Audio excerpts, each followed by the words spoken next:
So I noticed, probably a couple of days after the game, people, the internet, they started doing a little investigating. The internet is always undefeated.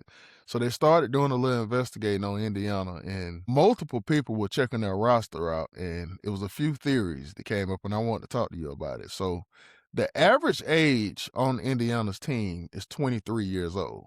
You even got some guys who older than that. There's a guy on Indiana team, believe it or not, played with Trevor Lawrence. There's a guy on 2020? Indiana team. Yes, and we're in 2026. He played with Trevor Lawrence at Clemson.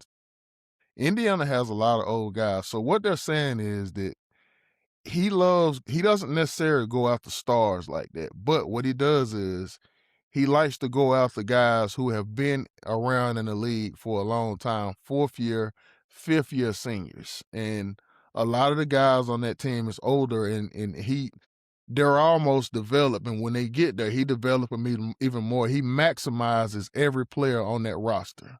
So it's almost like Kurt Signetti has a rookie NFL team.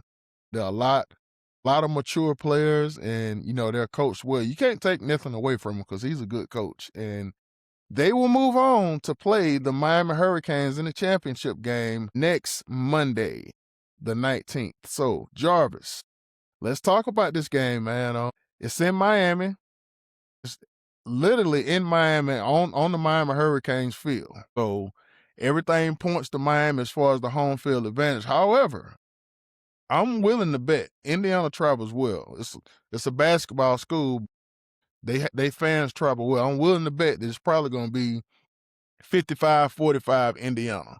So they got a bigger fan base than Miami as far as travel wise. So I'm going with Indiana in that, but I'm getting so tired of picking against Indiana and then they win.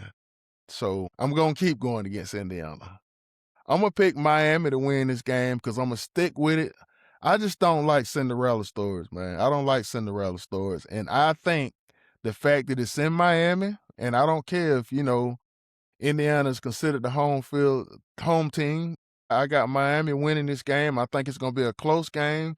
People are thinking Indiana are going to blow them out the way they've been doing everybody else, but I think that this offensive line that Miami has is going to control the game. So give me the Canes in this game. So who do you got? I'm gonna say Indiana because they're well-rounded, and I think they're more well-rounded than Miami, but the game is gonna be close because Miami's defense is amazing. And then they got the amazing offensive line. They got a great running back.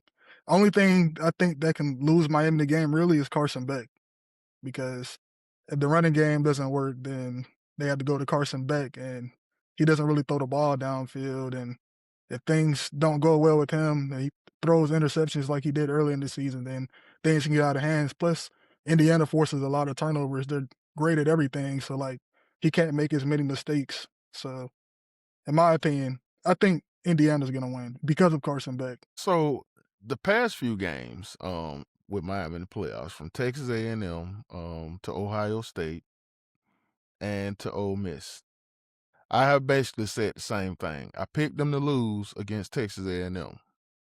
I picked them to lose against Ohio State. I picked them to win last week, but those first two games when I picked them to lose, I said the same thing about Carson Beck. Texas A&M game was really terrible. Their defense won that game.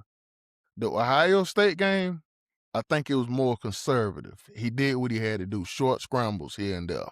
Getting, reducing like basically strong first downs. Like he was making it to where it was second and short, third and short. He was doing what he got to do with those little short scrambles and RPO plays, short yardage. He was doing what he got to do. Now, this game they just had, I felt like he did a better job of throwing the ball downfield. He's gonna have to do that against Indiana. He's gonna have to do that. Like, I know what I said as far as he got to have an A game or a B or a A game. This game right here, he's gonna have to have an A game. The way they've been winning, they ain't gonna win like this against Indiana. They're gonna have to come out and like literally dominate. They're gonna have to dominate, and I think they got the offensive line to do it. I think home field advantage is gonna push them through.